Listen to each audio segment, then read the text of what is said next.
Hello friends, welcome to civil service paradise. चलिए आज की क्लास शुरू करते हैं।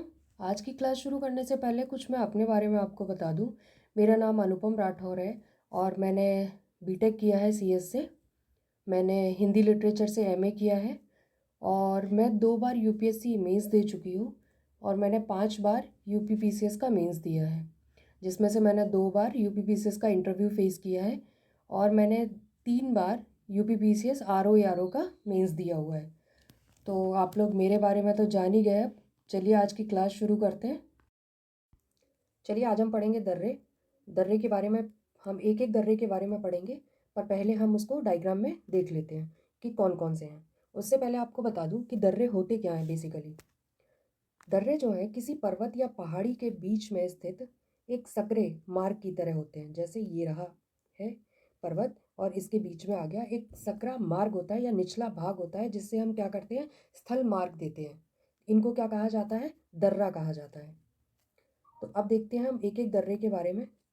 पहला आ जाएगा, यहाँ पर देखिएगा कराकोरम श्रेणी ये रहेगी आपकी, यहीं पर आएगा कराकोरम दर्रा। उसके बाद यहाँ आ जाएगा आपका बुर्जिल दर्रा, ये रहा जोजिला दर्रा, फिर है बारालाचला दर्रा और उसके बाद नीचे आएगा यहाँ पर शिपकिला दर्रा। इसके बाद ये आती है आपकी पीर पंजाल श्रेणी, ये आ जाएगा पीर पंजाल दर्रा। उसके नीचे यहाँ पर आ जाएगा बनिहाल दर्रा और उसके नीचे ये आता है आपका रोहतांग दर्रा। अब हम देखते हैं कि उत्तराखंड में कौन कौन से दर्रे हैं। उत्तराखंड में आते हैं तो देखेंगे मुलिंग, मानला, नीतिला, लिपुलेख और एक आता है धर्मा। ये हो गए उत्तराखंड के दर्रे। उत्तराखंड के बाद अब इधर आ जाइए नॉर्थ ईस्ट की तरफ। यहाँ देखेंगे हम कि कौन कौन से दर्रे हैं। ये सिक्किम रहा, सिक्किम में आ जाएगा नाथुला और जेलेपला। ये आ जाएगा आपका अरुणाचल प्रदेश, यहाँ हो जाएगा बुमडिला और यांगयाप। ये आएगा आपका कांगरी कारपोला। ये होगा दिफू दर्रा, यहाँ पर आ जाएगा पांगसाड़ और इसके नीचे है लिखापानी और यहाँ पर मणिपुर में आ जाएगा तुजू दर्रा। मध्य भारत में एक दर्रा मिलता है हमें बुरहानपुर। इसके बाद अब हम देखेंगे कि साउथ की तरफ कौन कौन से दर्रे हैं, वो देख लेते हैं। साउथ में महाराष्ट्र में मिलता है पहले थालघाट और फिर है भोरघाट। इधर आ जाइए तो पालघाट और सबसे नीचे ये मिलेगा शेनकोट्टा दर्रा। अब देखते हैं हम एक एक दर्रे के बारे में कि इनकी क्या क्या विशेषताएं हैं और कहाँ कहाँ पर स्थित है। तो पहला है चांगला। चांगला जो है वो कहाँ है, लद्दाख में है। इसके बाद है खारदुंगला दर्रा। खारदुंगला दर्रा भी कहाँ है, लद्दाख में है। और अगर हम देखें कि वाहनों के आवागमन के संदर्भ में जो विश्व का सेकंड सबसे ऊंचा दर्रा वो कौन सा है, खारदुंगला ही है। और अगर पहले की बात करें तो पहला कौन सा आ जाएगा, फर्स्ट नंबर पर सबसे ऊंचा, वो होगा उमिंगला। उमिंगला, उमिंगला दर्रा, ये हो जाएगा। तीसरे नंबर पर आता है कराकोरम दर्रा। कराकोरम दर्रा कहाँ है, ये भी लद्दाख में है। कराकोरम कहाँ है, लद्दाख में है। और ये इसको हटा दीजिए, ये मिस्टेक हो गई है। जोजिला दर्रा ये भी लद्दाख में है, ये श्रीनगर से लेह का मार्ग देता है। फिर है बुर्जिल। बुर्जिल कहाँ है, जेएंडके में, ये श्रीनगर से गिलगिट को जोड़ता है। पीर पंजाल जेएंडके में है। बनिहाल दर्रा जेएंडके में है और बनिहाल दर्रा किसको जोड़ता है, जम्मू से श्रीनगर मार्ग को जोड़ता है। शिपकिला कहाँ है, हिमाचल में है। जो शिपकिला दर्रा है हिमाचल में, इसी से क्या है, जो सतलज नदी है वो भारत में प्रवेश करती है शिपकिले दर्रे से। इसके बाद आता है देवसा दर्रा। देवसा दर्रा कहाँ है, ये भी हिमाचल में है। लुंग लाचा लाचला ये कहाँ है, लद्दाख में है। ये लेह टू मनाली मार्ग देता है, लुंग लाचला। इसके बाद आता है रोहतांग दर्रा। रोहतांग कहाँ है, हिमाचल में। माना कहाँ है, उत्तराखंड में। नीति कहाँ है, उत्तराखंड में। और नीति से ही क्या होता है, मानसरोवर और कैलाश जाने के लिए मार्ग गुजरता है। तो कहाँ से गुजरता है, नीति से गुजरता है। लिपुलेख ये उत्तराखंड में है। नाथुला सिक्किम में है। डोकिया ये भी सिक्किम में है। जेलेपला सिक्किम में है। बोमडिला अरुणाचल प्रदेश में है। यांगयाप ये अरुणाचल प्रदेश में है। और यांगयाप के पास से ही क्या होता है, ऐसे ब्रह्मपुत्र नदी जो है, ये ब्रह्मपुत्र रही, ये भारत में प्रवेश करती है। किस दर्रे से के पास से प्रवेश करती है? यांगयाप के दर्रे से। दिफू, दिफू भी कहाँ है? अरुणाचल प्रदेश में है। पांगसाड़ कहाँ है? अरुणाचल प्रदेश में ही है।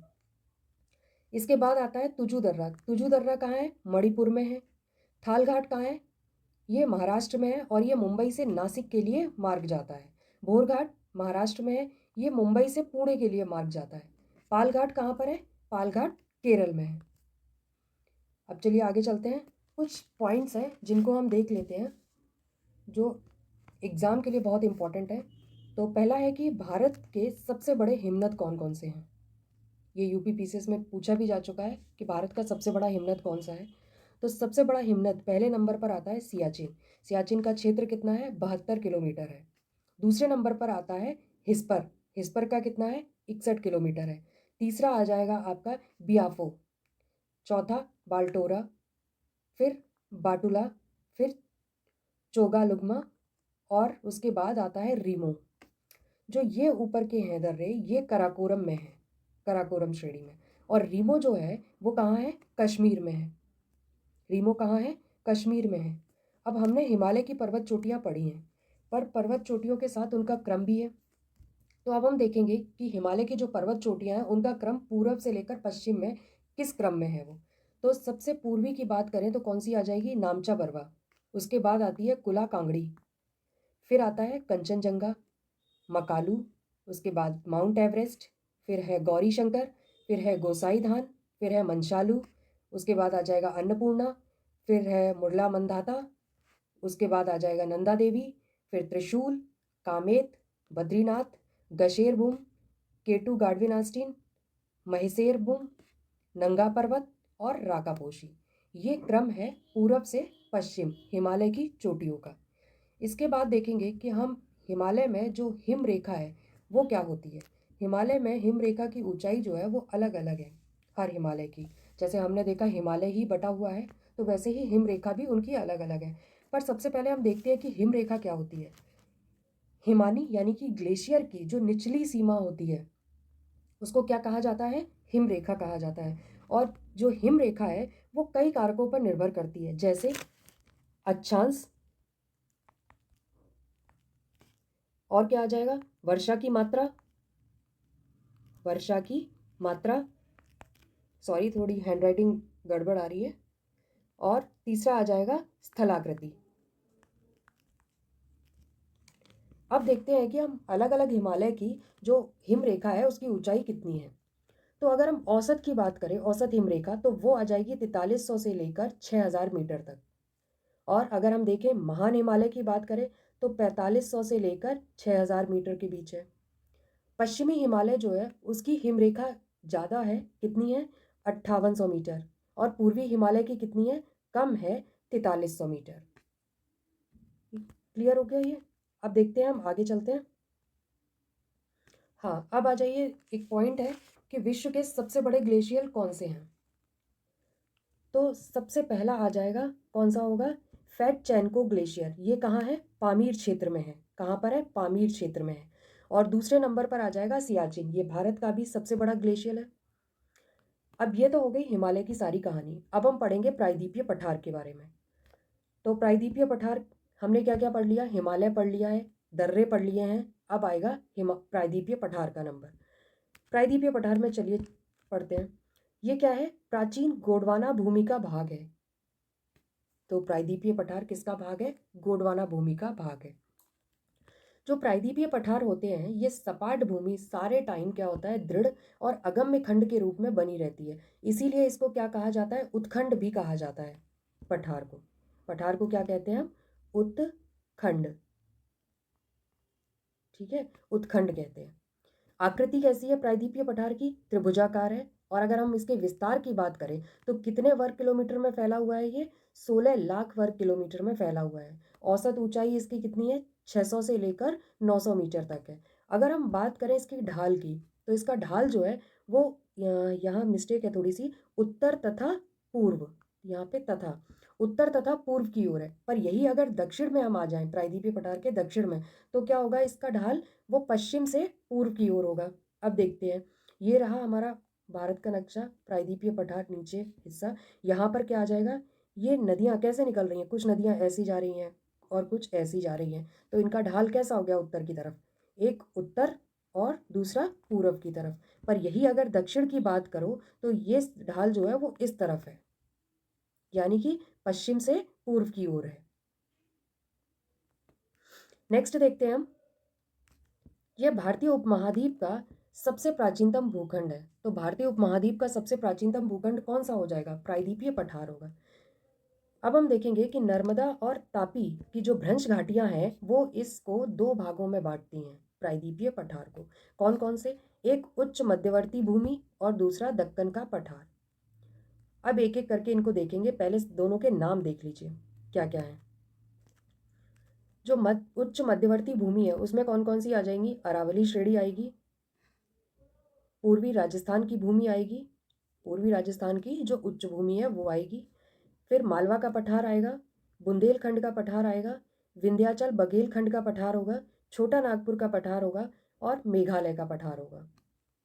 नेक्स्ट आता है दक्कन के पठार में क्या क्या आता है, सतपुड़ा श्रेणी होगी, महाराष्ट्र का पठार होगा, महानदी बेसिन हो जाएगा, उड़ीसा उच्च भूमि होगी, दंडकारण्य हो जाएगा, तेलंगाना का पठार होगा, तेलंगाना या आंध्र का पठार, तमिलनाडु का पठार होगा, पश्चिमी घाट होगा और दक्कन के पठार में ही पूर्वी घाट आता है।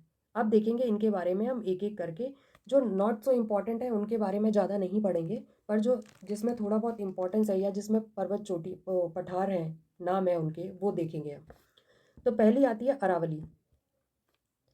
अरावली में क्या है, अरावली जो है वो पालनपुर गुजरात से लेकर राजस्थान होते हुए ये कहाँ तक फैली हुई है, दिल्ली तक फैली हुई है। और कितने किलोमीटर क्षेत्र पर है, 800 किलोमीटर क्षेत्र पर है। इसका सर्वोच्च शिखर की बात करें अगर अरावली का, तो कौन सा होगा, गुरु शिखर हो जाएगा। कौन सा होगा, गुरु शिखर होगा।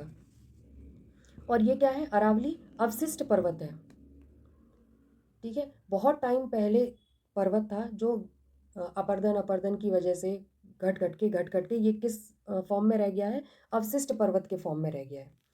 इसके बाद क्या आता है कि ये अलग अलग जगह पे अरावली को अलग अलग नामों से जाना जाता है।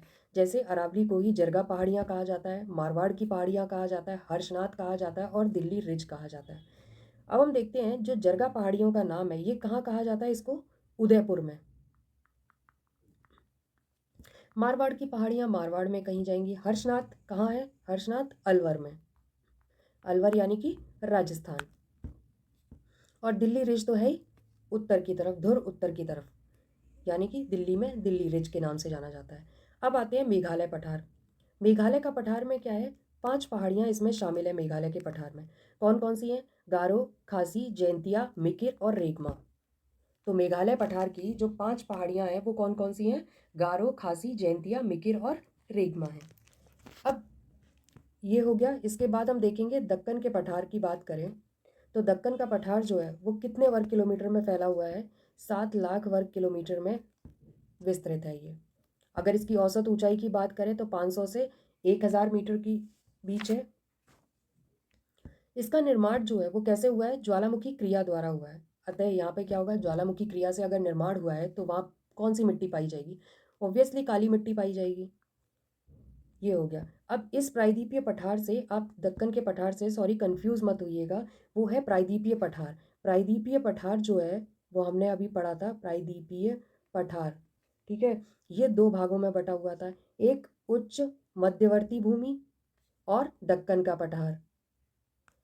ये हम पढ़ रहे हैं दक्कन का पठार। अब इसको देखेंगे हम। पहला आता है सतपुड़ा श्रेणी। सतपुड़ा श्रेणी में क्या क्या है, सतपुड़ा श्रेणी जो है वो भारत में एकमात्र ब्लॉक पर्वत का उदाहरण है, पहला इंपॉर्टेंट पॉइंट है इसका। इसके बाद क्या है, सतपुड़ा श्रेणी जो है वो अलग अलग नाम है इसके, या यूँ कहिए कि अलग अलग चोटियाँ हैं। जैसे राजपीपला, राजपीपला, ग्वालीगढ़, महादेव, मैकाल और अमरकंटक।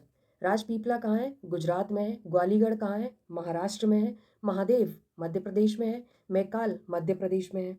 इसके बाद अगर हम बात करते हैं कि अगर सतपुड़ा श्रेणी का सर्वोच्च शिखर पूछा जाए तो कौन सा है, धूपगढ़ है। और धूपगढ़ किस श्रेणी में है, महादेव श्रेणी में है। दूसरा आता है अमरकंटक, दूसरा सर्वोच्च शिखर कौन सा होगा, अमरकंटक होगा। और ये किस पर है, मैकाल श्रेणी पर है। जो बैतुल पठार है वो कहाँ है? ग्वालीगढ़ के पास में ही है, बैतुल पठार। बैतुल पठार से ही क्या होता है, एक तो तापी नदी निकलती है बैतुल पठार से, जो हम आगे पढ़ेंगे अफवाह तंत्र में। दूसरा है वेनगंगा भी निकलती है। वेनगंगा किससे निकलती है? बैतुल पठार से ही निकलती है। चलिए अब आगे देखते हैं। अब है महाराष्ट्र का पठार। महाराष्ट्र के पठार में कुछ खास इंपॉर्टेंट नहीं है, बस आप नाम याद रखिएगा कि महाराष्ट्र के पठार में कौन कौन है। एक बालाघाट है, बालाघाट, हरिश्चंद्र और सतमाला पहाड़ियाँ हैं। अगर हम बात करें, नेक्स्ट है दंडकारण्य। तो दंडकारण्य कितने राज्यों में फैला है? 3 राज्यों में। कौन कौन? उड़ीसा, छत्तीसगढ़ और आंध्र प्रदेश। तीनों ही पास में, उड़ीसा, आंध्र प्रदेश और यहाँ पर आ जाएगा छत्तीसगढ़, इस टाइप से। अब होगा कर्नाटक का पठार। कर्नाटक के पठार की बात करी जाए तो इसमें क्या है, कर्नाटक के पठार में 3 चीज़ें होती हैं। एक बाबा बुदन पहाड़ियाँ, दूसरा मैदान और मलनाद। मैदान, ये वो मैदान मत समझिएगा, यहाँ मैदान का दूसरा मतलब है, इसको इंग्लिश में लिखेंगे मैदान। ठीक है, अब हम देखते हैं। जैसे ये रहा भारत का नक्शा, यहाँ पर आ जाएगा कर्नाटक राज्य। ठीक है, तो आप इस कर्नाटक को ऐसे ले लीजिए। ठीक है, ये तो हो जाएगा तटीय क्षेत्र, तटीय क्षेत्र हो जाएगा। यहाँ ये जो होगा वो क्या हो जाएगा? मैदान हो जाएगा। और ओ सॉरी, ये मैदान नहीं, ये मलनाद होगा, मलनाद। चलिए इसको क्लियर बना लेते हैं थोड़ा सा, ताकि आपको समझ में आए। ये हो गया कर्नाटक, ये हो गया तटीय प्रदेश, और एक लाइन यहाँ खींच दीजिए, ये हो जाएगा ये तटीय, और ये हो जाएगा आपका क्या? मलनाद। यहाँ पर ये जो लाइन खींची है इसको, ये आ जाएगा आपका बाबा बूदन, बाबा बूदन की पहाड़ियाँ, और ये होगा मैदान। बेसिकली क्या होता है, ये तटीय प्रदेश है। ठीक है, तटीय प्रदेश के बाद ये मलनाद है। मलनाद क्या होता है कि फॉरेस्टेड एरिया होता है। फॉरेस्टेड मतलब जंगली वाला, जंगल होगा जिसमें। ठीक है, क्यों? क्योंकि यहाँ पर वर्षा मिलती रहती है तो हरियाली ज़्यादा होगी। इसके बाद ये बाबा बुदन पहाड़ियाँ आ जाती हैं, यहाँ वर्षा कम हो जाती है, हमने वैसे भी देखा है, और जलवायु वाले सेक्शन में हम इसको ढंग से समझेंगे भी। यहाँ पर क्या होता है, ये शुष्क क्षेत्र रह जाता है, जिसको क्या कहते हैं? मैदान कहते हैं। अब देखते हैं कि कर्नाटक में एक पहाड़ी मिली हमें, कौन सी? बाबा बुदन की पहाड़ी। अब बाबा बुदन की सर्वोच्च चोटी कौन सी होगी? मुल्यानगिरी है। कौन सी है? मुल्यानगिरी है। बाबा बुदन की सर्वोच्च चोटी मुल्यानगिरी है। और अगर दूसरी बात करें, दूसरे नंबर पर कौन सी है बाबा बुदन की चोटियों में, तो वो है कुद्रेमुख है। नेक्स्ट आता है तमिलनाडु का पठार। तमिलनाडु के पठार में हम देखेंगे कि इस पठार को 2 भागों में बांटा जाता है। एक क्या होगा? तमिलनाडु की पहाड़ियाँ, और दूसरा हो जाएगा कोयम्बटूर मदुरई उच्च भूमि। ठीक, अब इस जो तमिलनाडु है उसमें कौन कौन सी पहाड़ियाँ शामिल होंगी तमिलनाडु की में? जवादी, शिवरॉय, कलरायन, पंचमलई और सिरुमलई। इनको नाम याद कर लीजिए, और यही क्रम भी है लगभग इनका। कौन कौन सी? जवादी, शिवरॉय, कलरायन, पंचमलई और सिरुमलई। आगे देखते हैं। यह पठार जो है वो दक्षिणी सह्याद्री तथा तमिलनाडु तटीय मैदानों के मध्य विस्तृत है। दक्षिणी सह्याद्री के बीच में है और तमिलनाडु के तटीय मैदानों के मध्य विस्तृत है। उच्च भूमि क्षेत्र में वेगई व ताम्रपर्णी नदियों के बेसिन महत्वपूर्ण है। यहाँ पर कौन से? अगर तमिलनाडु पठार की बात करी जाए तो कौन सी नदियों के बेसिन यहाँ पर पड़ेंगे? एक वेगई नदी का और एक ताम्रपर्णी नदी का। नेक्स्ट आ जाता है हमारे पास तेलंगाना का पठार। तेलंगाना के पठार में क्या होगा? तेलंगाना का प्रदेश जो है वो बेसिकली किन नदियों के बीच में पड़ता है? वो कृष्णा और गोदावरी के बीच में है। जो उत्तरी भाग की अपेक्षा दक्षिणी भाग है वो ज़्यादा ऊंचा है। मतलब ये तेलंगाना अगर हम ले लें तो ये भाग जो है वो कम ऊंचा है, ये भाग ज़्यादा ऊंचा है। उत्तरी भाग में कौन सी है? सतमाला पहाड़ियाँ हैं। उत्तरी भाग में सतमाला हो जाएंगी, और दक्षिणी भाग में कौन सी होंगी? शेषाचलम पहाड़ियाँ और रायलसीमा पठार होगा। 2 आ जाएंगे दक्षिणी भाग में। अब कुछ पॉइंट्स हैं, जैसे जो पहाड़ियाँ हैं वो अलग अलग राज्यों में अलग अलग नामों से जानी जाती हैं। जैसे हमने अभी नाम देखे कि तेलंगाना के पठार वाले सेक्शन में अलग नाम है उनका, तमिलनाडु में अलग नाम है, पर वो कहीं ना कहीं कनेक्टेड होती हैं। तो अब देख लेते हैं, जैसे हमसे पूछ ले क्वेश्चन कि कौन सी पहाड़ी जो है वो किस प्रदेश में है, तो वो हमें पता होना चाहिए। और वो कैसे होगा? जब हम इनको देखेंगे अलग अलग नामों से। जैसे आंध्र प्रदेश की बात करें तो आंध्र प्रदेश में कौन सी है? नल्लामलई हो जाएगी, पालकोंडा होगा, और वेलिकोंडा हो जाएगा। ये तीनों जो हैं वो कहाँ हैं, आंध्र प्रदेश में पड़ती हैं। कौन कौन सी, नल्लामलई, पालकोंडा और वेलिकोंडा। शेषाचलम जो है वो हमने अभी देखा, तेलंगाना में है। अगर तमिलनाडु की बात करें तो हम देखते हुए आ रहे हैं पीछे, जवादी, जावेदी, शेवरॉय, कलरायन, पंचमलाई और सिरुमलाई। ये जो पहाड़ियाँ हैं वो चारकोनाइट से बनी हुई हैं। अगर हम इनको देखें डायग्राम में तो इनका क्रम कैसे होगा, जैसे ये रहा इंडिया का मैप, यहाँ पर आ जाएगी जवादी, जवादी, ठीक है, ये होगी पालनी, इसके नीचे आ जाएगी शेवरॉय, शेवरॉय, ठीक है। अब यहाँ पर ये देख लीजिए, ऊपर के सेक्शन में यहाँ पर होगी, ये कनेक्टेड है, नीलगिरी, नीलगिरी। नीचे आ जाएगा यहाँ पर अन्नामलाई। इसके नीचे की बात करें यहाँ पर तो ये क्या हो जाएगा, कार्डेमम। इसको रफली अगर ऐसे भी याद रखेंगे तब भी आपको क्रम याद रहेगा। और सबसे लास्ट में आती है यहाँ पर नागर कोयल, नागर कोयल। तो ये इनका क्रम है। अब देखते हैं हम पश्चिमी घाट। पश्चिमी घाट में क्या क्या है, यह भारत की दूसरी सबसे लंबी पर्वत श्रेणी है। पश्चिमी घाट का मैदान अलग है और पश्चिमी घाट अलग है, ठीक है। तो हम पढ़ रहे हैं अभी पश्चिमी घाट, पश्चिमी घाट का मैदान हम बाद में पढ़ेंगे। यह भारत की दूसरी सबसे लंबी पर्वत श्रेणी है। इसकी औसत ऊंचाई कितनी है, 1200 मीटर है। सामान्यतः पश्चिमी घाट जो है वो उत्तर में कितना है, 50 किलोमीटर, और दक्षिण में 65 से 80 किलोमीटर चौड़ा हो गया है। तो अगर हम बात करें पश्चिमी घाट तो कैसा होगा पश्चिमी घाट, ये रहा, और ये कैसा हो जाएगा, ऐसा होता जाएगा। मतलब यहाँ पतला होगा उत्तर की तरफ और दक्षिण की तरफ क्या होगा, इसकी चौड़ाई बढ़ जाएगी। नेक्स्ट क्या आता है, यह वास्तविक पर्वत श्रेणी नहीं है। क्या है, ये प्रायद्वीपीय पठार का एक भ्रंश है, भ्रंश का गार है, ठीक है। यह उस भ्रंश का द्योतक है जो अफ्रीका से भारत के अलग होते समय उत्पन्न हुआ था।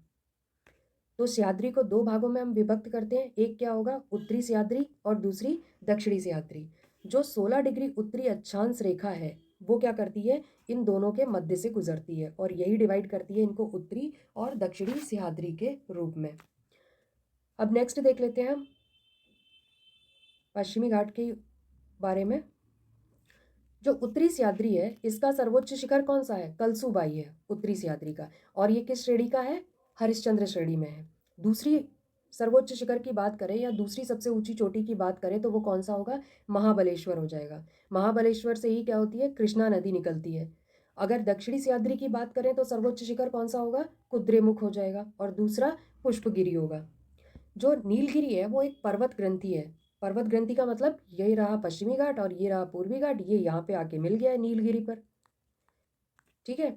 तो ये क्या है, एक पर्वत ग्रंथि है। अगर दक्षिण भारत की बात करते हैं हम तो सर्वोच्च शिखर कौन सा हो जाएगा दक्षिण भारत का, अनाईमुडी, और ये किस श्रेणी का है, अन्नामलाई श्रेणी का है। अगर दूसरी सर्वोच्च चोटी की बात करें तो दोदा बेट्टा हो जाएगा, और दोदा बेट्टा किसका है, नीलगिरी का सर्वोच्च शिखर भी है ये। जो पश्चिमी घाट है वो पूर्णतः भारत में स्थित सबसे लंबा पर्वत भी है। पश्चिमी घाट, ये इंपॉर्टेंट पॉइंट है, याद कर लीजिए, पश्चिमी घाट भारत में स्थित सबसे लंबा पर्वत भी है। सदाबहार वन, शांत घाटी और साइलेंट वैली ये सब कहाँ है, नीलगिरी पर ही है। तो नीलगिरी पर कौन कौन से हैं, सदाबहार वन पाए जाते हैं, शांत घाटी नीलगिरी पर है, साइलेंट वैली कहाँ है, नीलगिरी पर है। नीलगिरी के दक्षिण में क्या है, एक गैप है, नीलगिरी के दक्षिण में एक गैप है जिसे क्या कहा जाता है, पालघाट दर्रा कहा जाता है, और इसे स्थानीय रूप से क्या कहते हैं, पलक्कड़ गैप भी कहते हैं।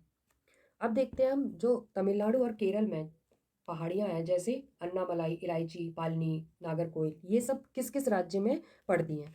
जैसे अन्नामलाई और इलायची पहाड़ियाँ हैं ये किस में है, तमिलनाडु और केरल ये दोनों में है। पालिनी जो है वो तमिलनाडु में है, और नागरकोइल कहाँ है, ये भी तमिलनाडु में है। जो शेनकोट्टा दर्रा है वो कहाँ है, पालिनी पहाड़ियों में है। शेनकोट्टा दर्रा कहाँ है, पालिनी पहाड़ियों में है। और देख लेते हैं इसमें कि जो कर्नाटक, तमिलनाडु और केरल, इन तीनों राज्यों में क्या है, 16 वन पाए जाते हैं। कौन से वन पाए जाते हैं, 16 वन पाए जाते हैं। और यहीं पर क्या है, 3 नेशनल पार्क हैं। कौन कौन से नेशनल पार्क हैं देखते हैं। एक बांदीपुर, बांदीपुर। दूसरा कौन सा हो जाएगा? वायनाड। और तीसरा आ जाएगा मुद्दू मलाई। ठीक है, मुद्दू मलाई। ये 3 नेशनल पार्क आ जाएंगे। चलिए अब आगे देखते हैं। अगर हमें इनका जो हमने दक्षिण की पहाड़ियाँ देखी, इनका क्रम लगाना हो तो कैसे लगाएंगे? नीलगिरी सबसे उत्तर में है, इसके बाद अन्नामलाई है, फिर पालिनी है, उसके बाद इलायची है और फिर नागरकोयल है। यही इनका उत्तर से दक्षिण की तरफ क्रम है। अब देखते हैं कुछ पर्यटक स्थल हैं, जैसे ऊटी। ऊटी किस श्रेणी पर है? नीलगिरी पर है। मुनाल, मुनाल कहाँ है? अन्नामलाई श्रेणी पर है। और कोड़ईकोनाल तमिलनाडु का है ये कहाँ पर है? पालिनी में है। कोड़ईकोनाल कहाँ है? पालिनी में है। अब देखेंगे हम आगे चलते हैं पूर्वी घाट। पूर्वी घाट में क्या क्या है देख लीजिए। इसकी औसत ऊंचाई जो है वो 615 मीटर है। उत्तर में चौड़ाई जो है वो 190 किलोमीटर है और दक्षिण में 75 किलोमीटर है। अब यहाँ उल्टा हो गया। पश्चिमी घाट क्या था? उत्तर की तरफ कम चौड़ा था, दक्षिण की तरफ ज़्यादा चौड़ा था। लेकिन पूर्वी घाट क्या है? उत्तर की तरफ ज़्यादा चौड़ा है लेकिन दक्षिण की तरफ कम चौड़ा है। इस पर्वत श्रेणी को नदियों ने अनेक स्थानों पर काट दिया है, इसलिए ये क्या है? अलग अलग पहाड़ियों के रूप में मिलता है। तो अगर हमसे ये पूछ लिया जाए कि कॉन्टिन्यूअस कौन सा है और डिसकॉन्टिन्यूअस कौन सा है, तो पश्चिमी घाट जो है वो कॉन्टिन्यूअस है और पूर्वी घाट डिसकॉन्टिन्यूअस है। चलिए अब आगे बात करते हैं। उत्तर से दक्षिण जो है अलग अलग काटा है इनको, तो अलग अलग पहाड़ियाँ होंगी, बट गई होंगी। तो उनका अगर हम क्रम देखें उत्तर से दक्षिण की तरफ, तो कौन कौन सी होंगी? शिवराय होगा, जवादी होगी, नल्लामलाई हो जाएगी, पालकोंडा होगा और लास्ट आता है नीलगिरी।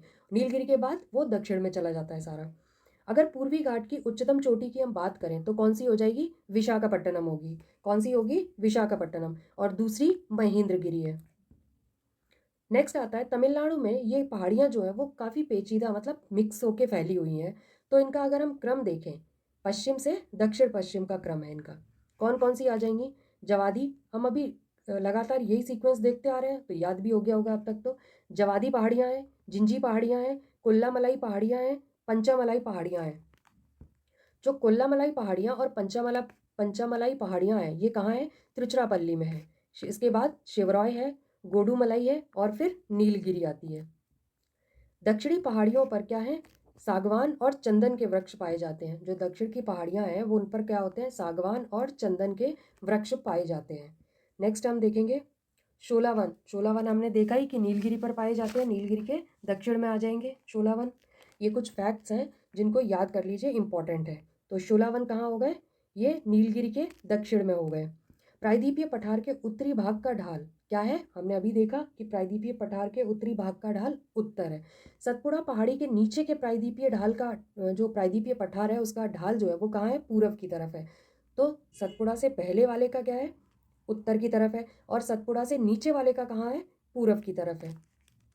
पश्चिमी तटीय मैदान को किस तट की उपमा दी जाती है? अटलांटिक तट की उपमा दी जाती है। पश्चिमी तट जो है वो अत्यधिक कटा छटा होने के कारण यहाँ पर क्या है? प्राकृतिक पत्तन अधिक पाए जाते हैं। और डेल्टा का निर्माण कहाँ हुआ है? पूर्वी तट पर हुआ है, पश्चिमी तट पर नहीं। तो कटा फटा जो तट है वो कहाँ पर है? पश्चिमी, जहाँ पर क्या है? पत्तन ज़्यादा पाए जाते हैं। पर अगर नदियों ने डेल्टा बनाया है तो वो कहाँ पर बनाया? पूर्वी घाट पे। और ये हमने देखा भी कि उन्होंने वो क्या कहते हैं, पहाड़ियों को काट दिया है जिससे वो डिसकॉन्टिन्यूअस हो गई हैं पूर्वी घाट पर।